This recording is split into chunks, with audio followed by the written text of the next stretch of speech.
नमस्कार, आप देख रहे हैं सी न्यूज़ भारत और मैं हूं आपके साथ आकांक्षा यादव। वक्त हो चुका है न्यूज़ बुलेटिन का, तो चलिए निगाह डालते हैं इस वक्त की खास खबरों पर।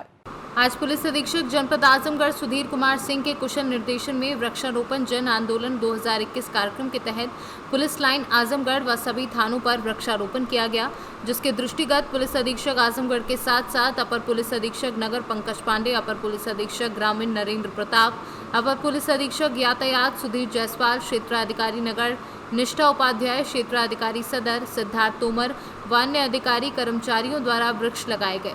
जनपद में पुलिस विभाग द्वारा जो प्रथम चरण में कुल 4000 पौधों को लगाए जाने का लक्ष्य है। इन पौधों में शीशम, यूकेलिप्टस, बेल व अमरूद शामिल हैं। पुलिस अधीक्षक जनपद आजमगढ़ द्वारा बताया गया कि वृक्ष हमारे जीवन का बहुमूल्य धरोहर है।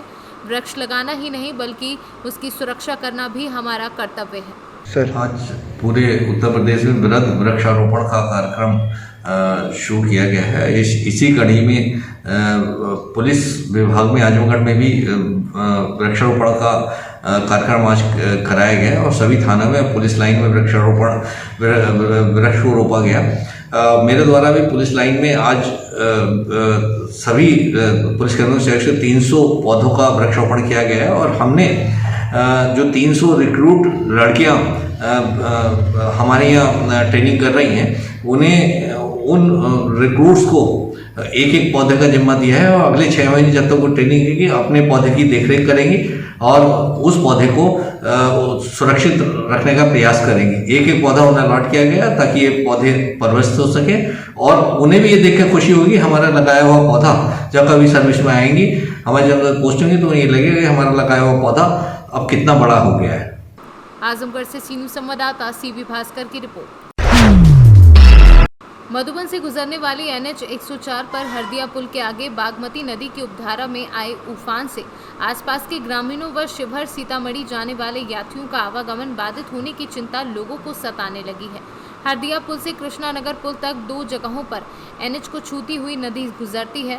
बागमती नदी की उपधारा के जलस्तर के बढ़ने से पिछले वर्ष भी NH का आधा हिस्सा जल में विलीन हो गया था।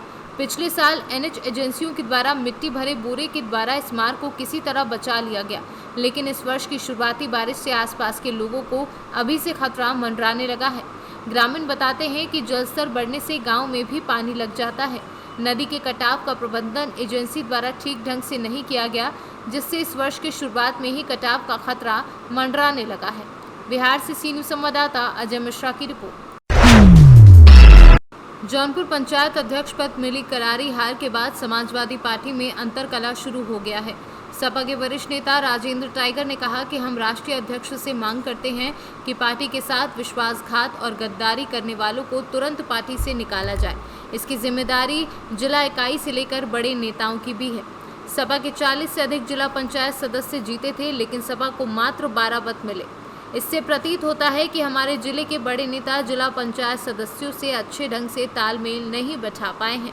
पार्टी के चुनाव के हार के लिए अब क्या करना चाह रहे हैं? देखिए भाई जावेद जी, मैं इसमें जो है पूरी समाजवादी पार्टी जिला इकाई से लेके जितने भी हमारे नेता हैं सब जिम्मेदार हैं और कोई एक नहीं, क्योंकि पूरा जिला देख रहा है, जान रहा है कौन क्या कर रहा है। और धनंजय सिंह की पत्नी श्री कला जी रेड्डी जो चुनाव जीती हैं, ऐसी उम्मीद नहीं थी कि और पूरे ज़िले में ये कहा जा रहा था कि सपा ही चुनाव जीतेगी और लोग कह रहे थे कि 42 या कितने हमारे जिला पंचायत सदस्य, लेकिन लगता है कि हमारी पार्टी के लोगों ने सही ढंग से हमारे जिला पंचायत सदस्यों से तालमेल नहीं बना पाया, इसलिए जो है कि हमारी पार्टी चुनाव हारी है। हाँ, ये इसमें ज़िले के नेताओं की कमी है और जो ये ज़िले के नेताओं ने इस तरह का कुकृत्य किया है, समाजवादी पार्टी के साथ धोखा दिया है, ऐसे लोगों को पार्टी तत्काल प्रभाव से निष्कासित करे और किसी अच्छे तेज तर्राक नौजवान जो लड़ाई लड़ सके, जो चिंगुरे न किसी के सामने, उसको जिला अध्यक्ष बनाया जाए।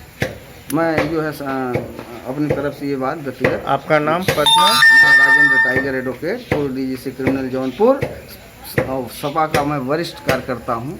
नेता तो मैं अपने को नहीं कहता, लेकिन मेरा ये आह्वान है माननीय राष्ट्रीय अध्यक्ष जी से कि ऐसे लोगों को चिन्हित करके उनको सजा नहीं देंगे ये लोग इससे भी बुरा हाल पार्टी का कर देंगे। टाइगर जैसे लोगों को जो है कि ये जो हाशिए पे ला के खड़ा कर दिया, इससे ज़्यादा मुझे नहीं कुछ। जौनपुर से सीनू संवाददाता मोहम्मद जावेद की रिपोर्ट।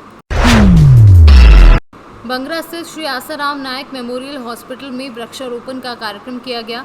अस्पताल में वृक्ष लगाकर भूमि को हरा भरा रखने का संदेश दिया गया।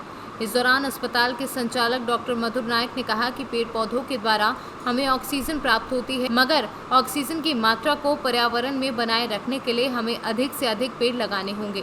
इस दौरान उन्होंने कहा कि हर घर में 1 से 2 पेड़ लगाए जाएं। डॉक्टर, आज के समय वृक्षारोपण कितना जरूरी है?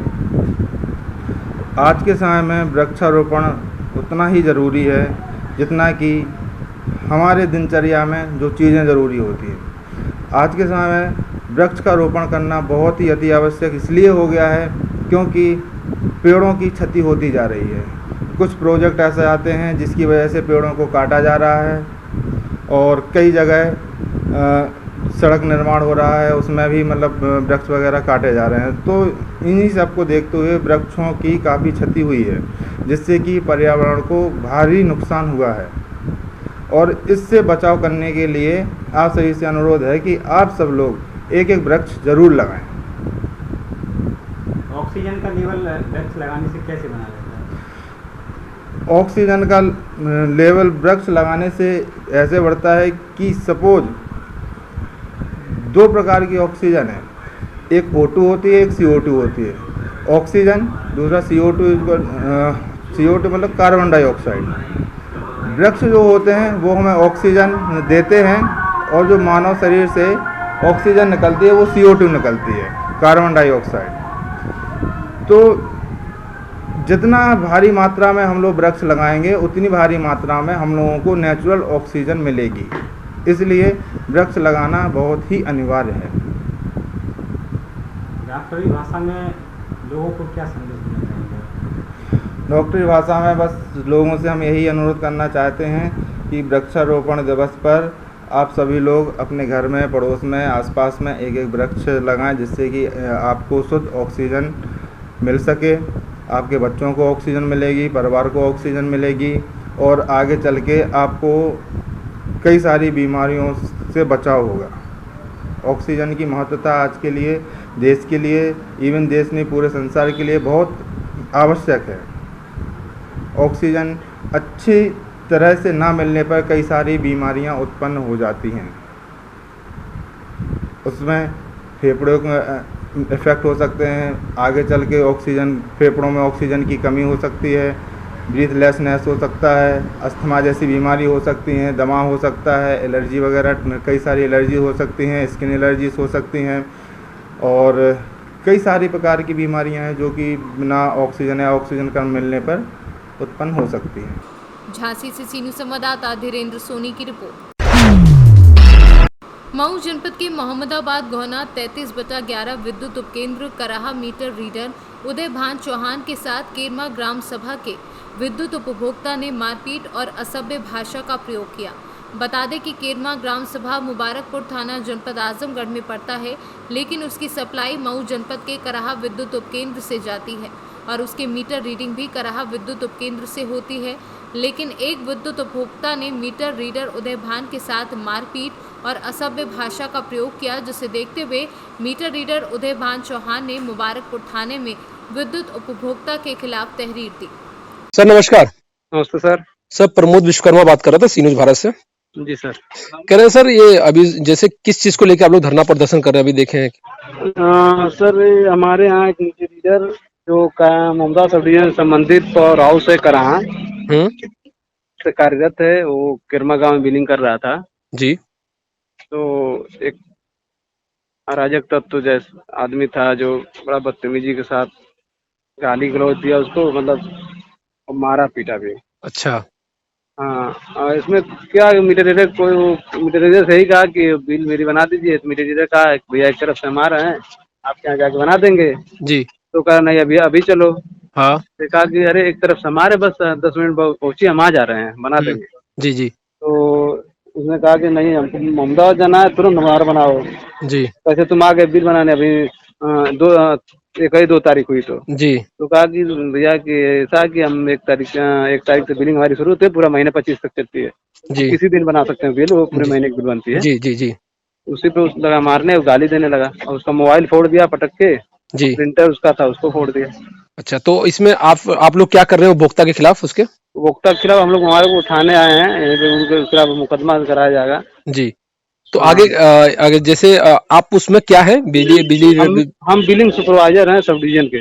अच्छा, सब डिवीजन के आप बिजली हो रहे हाँ हैं। हाँ, जी जी। तो जो अहमदाबाद गोवाना सब डिवीजन से बिलिंग सुपरवाइजर हमें, जी हमारे अंडर मीटर रीडर हैं जो काना पावर हाउस मतलब के आगे की लीडर कार्रवाई है कि उपभोक्ता के खिलाफ आप लोग मुकदमा दर्ज कराने हैं। पहुंचे जी हैं। जी जी, इस मुबारकपुर थाने पे, क्योंकि वो आजमगढ़ जिला लगता है, हम जी लोग मुबारकपुर थाने पे आए हैं जी। मुकदमा दर्ज कराने। अच्छा, आजमगढ़ थाने पे आप लोग आए हैं? हाँ, मुबारकपुर थाने पे, जो आजमगढ़ मुबारकपुर जिले था। में वो गाँव संबंधित, तो आजमगढ़ जिले का थाना गाँव है। लेकिन आप तो मोहम्मदाबाद गोहना तहसील से दिखते हैं। जी तहसील है, लेकिन वो गाँव हम लोग का सब डिवीजन का गाँव है जो आजमगढ़ जिले में पड़ता है, तो अच्छा बिलिंग हमारे यहाँ से उसको, अच्छा, वो और जो उसकी सप्लाई भी रीडिंग हमारे होती है वो आप ही के यहाँ से होती है, सप्लाई हमारे भी यहाँ आप से, ही के तो यहाँ बिल से? सप्लाई भी हमारे यहाँ से आती है। अच्छा अच्छा अच्छा। क्या हुआ आपके साथ? हम बिल बना रहे थे सर, तो वो कंज्यूमर आया और कहने लगा सभी हमारी बिल बना दीजिए। किस गांव का मामला है? केरमा किरमा जिला? जिला आजमगढ़। अच्छा, हाँ, आप हम क्या हैं?